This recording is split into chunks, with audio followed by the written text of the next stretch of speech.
We are all living through these tumultuous times, and we absolutely need to have compassion for one another in a decent workplace.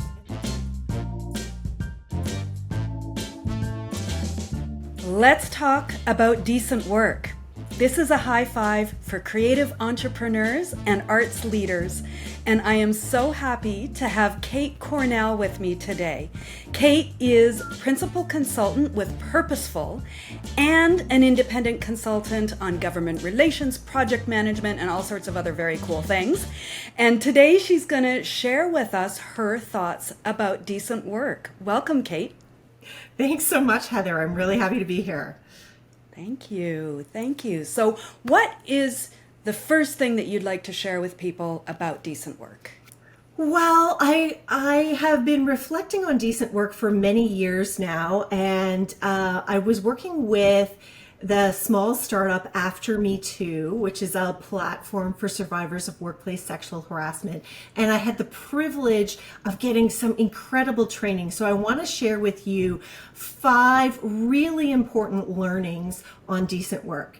So the first one is flexibility.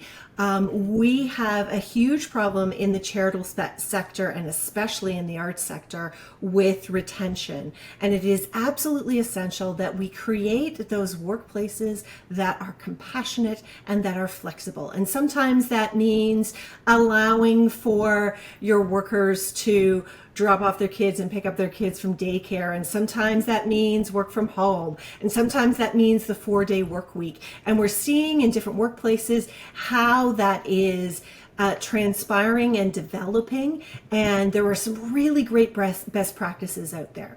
So that's number 1, flexibility. Number 2 is training. So often, and I did it when I was an executive director of the Canadian Dance Assembly, we cut professional development in our budget. If times are tight, professional development gets thrown out the window.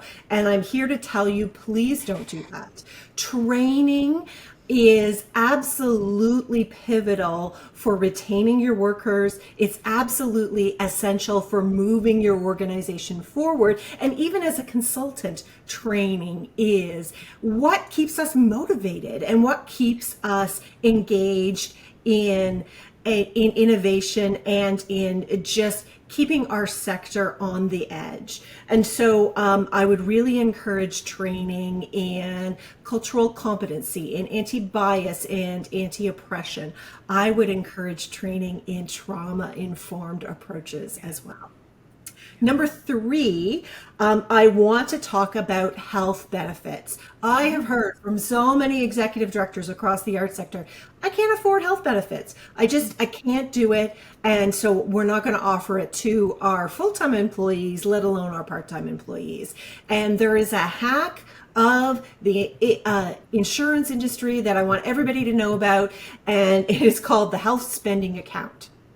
You don't have to have full-time coverage of absolutely everything under the sun for only your full-time employees. Even as a small organization with less than 3 employees, you can offer a health spending account.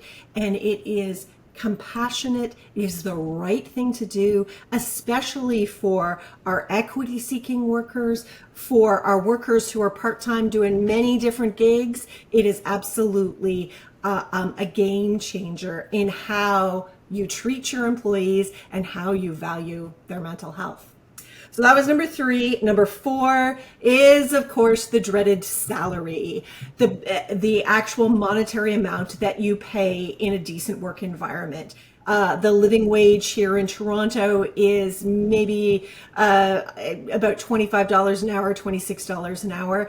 I would like to introduce you to the Center for Policy Alternatives, and many researchers out there are talking about the rental wage. And the rental wage in the city of Toronto is $45 an hour.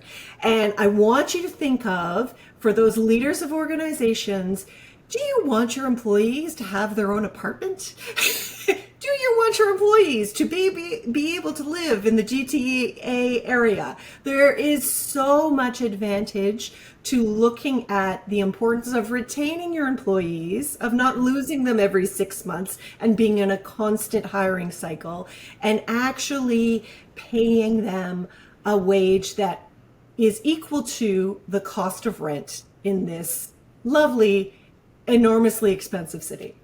And then That's so five, fascinating. Yeah, I hadn't heard the difference between the living wage and the rental wage. What an incredible distinction. Thank you. so number five is compassion.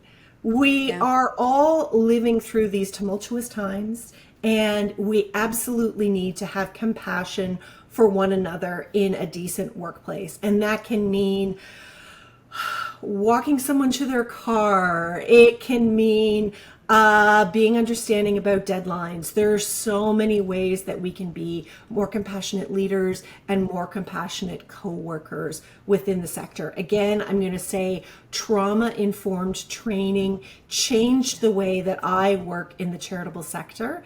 And it's something that I just highly recommend for absolutely everyone. I've had just an amazing opportunity throughout the sector to work with lots of incredible leaders, and I'm really happy to share those top 5 learnings with you, Heather. Thank you so much, Kate. How can people connect with you online? People can find me as the principal consultant in our lovely small firm, Purposeful. The web address is wearepurposeful.ca. We work in fundraising, we work in project management, we work in government relations, and we're supporting several different charities as fractional clients as well in projects.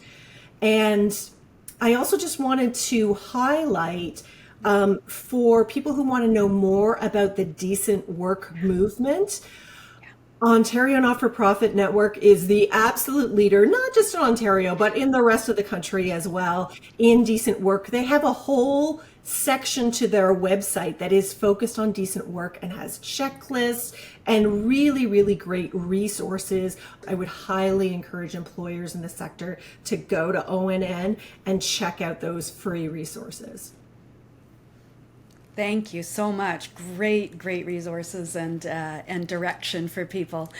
So for everybody watching and listening, of course, I'm sure this is going to generate a lot of comments, and we'd really love to see what your thoughts are about decent work in arts and culture in Canada.